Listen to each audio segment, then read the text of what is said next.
Hey everybody, and welcome to another 5 amazing middle school graphic novels for your classroom. This week is something special because this week I'm going to be focusing on 5 Random House graphics titles. Don't go anywhere, I'm the comics teacher.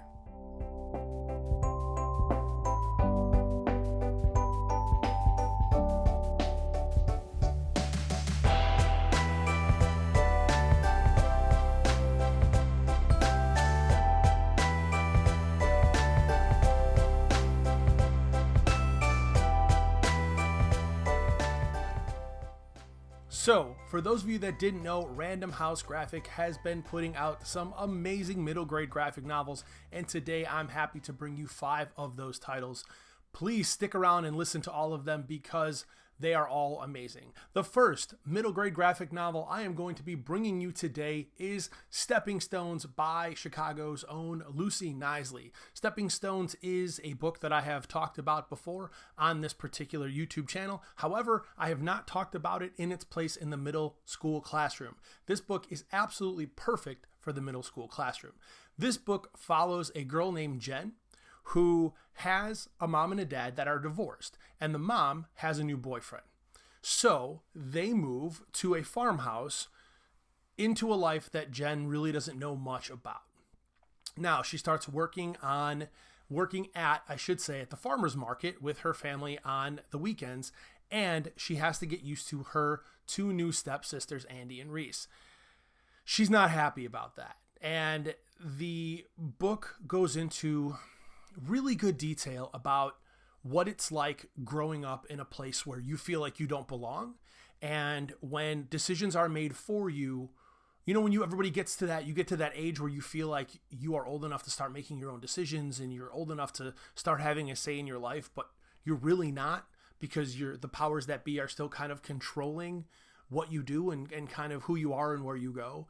This book deals with a lot of those issues, and also the idea of having to, adapt to new family members. And many students in the middle grade classroom have parents that have gone through divorce. They're dealing with new parents and boyfriends. They're dealing with step siblings. And this book tackles a lot of those issues. I think it's fantastic. Lucy Knisley's art is really fun and clean, and she's a great follow on social media. She has her pulse on what's going on in the world, as well as real feelings that people have. So I would definitely recommend Stepping Stones by Lucy Knisley as your first middle grade graphic novel today from Random House Graphic. The second Random House Graphic book we have today is Bug Boys, and Bug Boys is by Laura Knetzger. Bug Boys it's a series of short stories. Laura had originally published these as single stories, and they were collected into a couple different editions, and this Random House Graphic edition is the latest collection of Bug Boy stories. So there is a good handful of Bug Boy stories in here. So for students and parents that are looking for bite-sized fun stories for their kids, there's a couple books I'm going to go over today that have shorter stories in them, and this is one of them. This book follows Rhino Bee and Stag Bee, meaning it's Rhino Beetle and Stag Beetle, because they are a Rhino Beetle and a Stag Beetle, as they go through little adventures in their little bug world. And it's fun, and it's funny, and it's cute, but it's also at times scary and a little weird. I think this one is probably geared towards the younger middle school kids, rather than like Lucy Knisley's book is as well. But that book, I don't even, I'm not even going to classify those, because there's some moments in this book where I was just like, what, did that just happen? That's pretty crazy. I thought it was, magical, for lack of a better word. Really cute, really funny. The stories had me from the word go. You can see from the title here, this is really cartoony, but does contain some pretty serious themes for people that are looking for them. You will also, if you're not careful, learn a few things about bugs and nature. If you want to learn those things, there are some really cool placement of some facts in there for all of us to learn some stuff, not just about friendship and love, but also about beetles. So check that out, Bug Boys by Laura Knetzger. Our third title today is called The Runaway Princess, and that is by Johan Troianowski. I have the book in my hand this time because I'm actually going to show you a couple things, but this is the second book of the 5 that actually is a collection of shorter stories, although these stories are a little bit longer than the stories you are going to get in Bug Boys. This book follows Princess Robin as she goes on adventures with friends and family in her little kingdom and beyond the kingdom.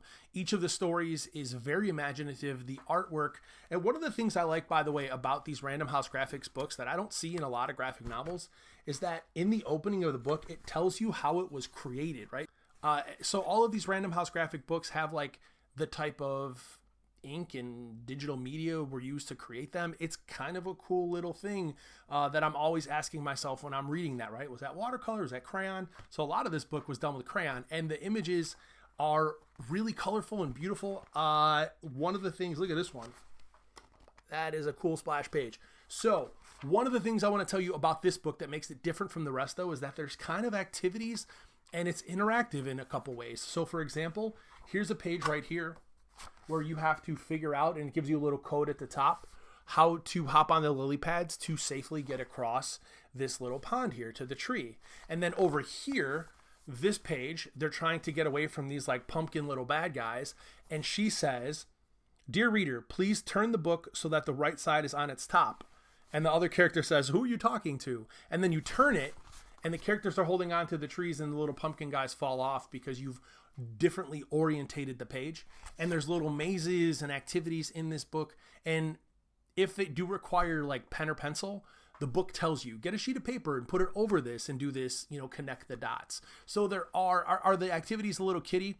Yes, but I give this book to my high school kids. I think they would have fun doing the little activities in this book, right? We don't see activities in books with stories usually. So that is a selling point for The Runaway Princess as well.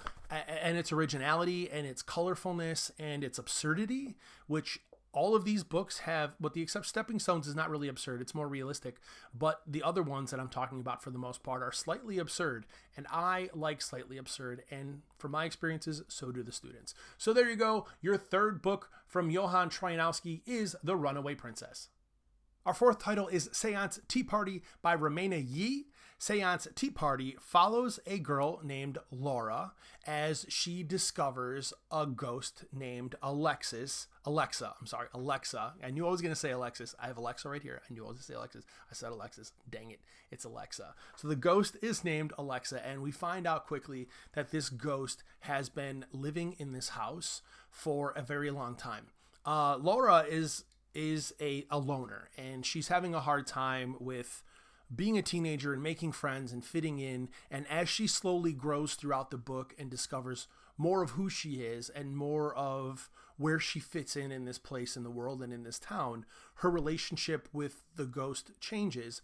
But the ghost also has a relationship to the town and to the other people in the town. So this one is, I would say, slightly more complex in the way the characters interact, and maybe it goes in a couple directions that you're not expecting it to go in. The art in this book is really cool. It's simple and colorful in the ways that Reimena constructs it, and there are also pages that are pretty wide open, and the use of blank space and open space is really neat. That allows those panels to pop and kind of just sit there for a minute in time. I found this book very enjoyable. The characters and the creatures in it are really neat. It's also one that's beautiful, and you find yourself rooting for all the characters in the book. And I would hesitate to say that this book has just one main character. I think both of them are the main character of this book because both of them go through a lot and discover a lot about themselves and their purpose in the world, and they both grow up. And I think the pacing is really good for how big the panels are, and it's not super long.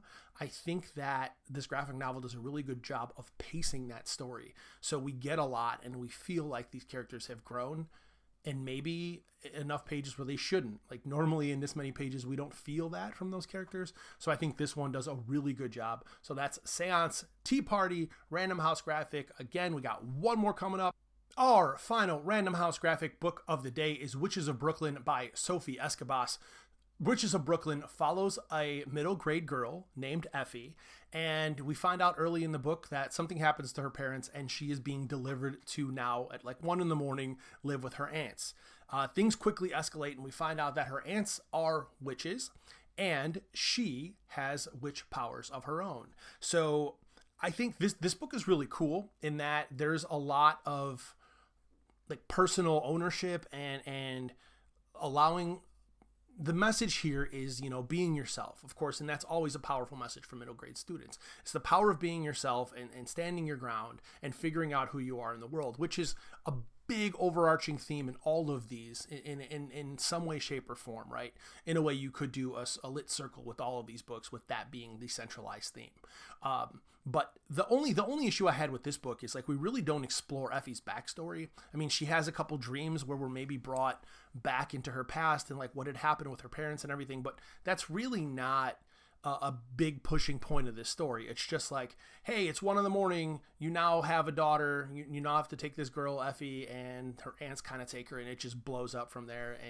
And they deal with you know, being witches and learning their powers. Well, she does. The aunts are older and they already experienced that. And it kind of centers around, there's this really famous pop star, think like Taylor Swift type famous, and she gets a curse put on her. So her people bring her to these witches, and they're good witches, to take this curse off of her because it turns her face beet red. So they're trying to figure out how to get this pop star's curse taken away. And that plot point really pushes a lot of the interaction between most of the characters in the story. She does quickly come into a couple friends in the book, which is cool. Effie doesn't have a hard time making friends, and those 2 friends are there throughout the book as a couple cool side characters.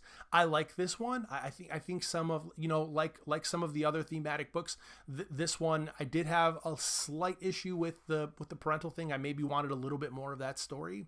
With this, I wanted those characters to develop out a little bit more.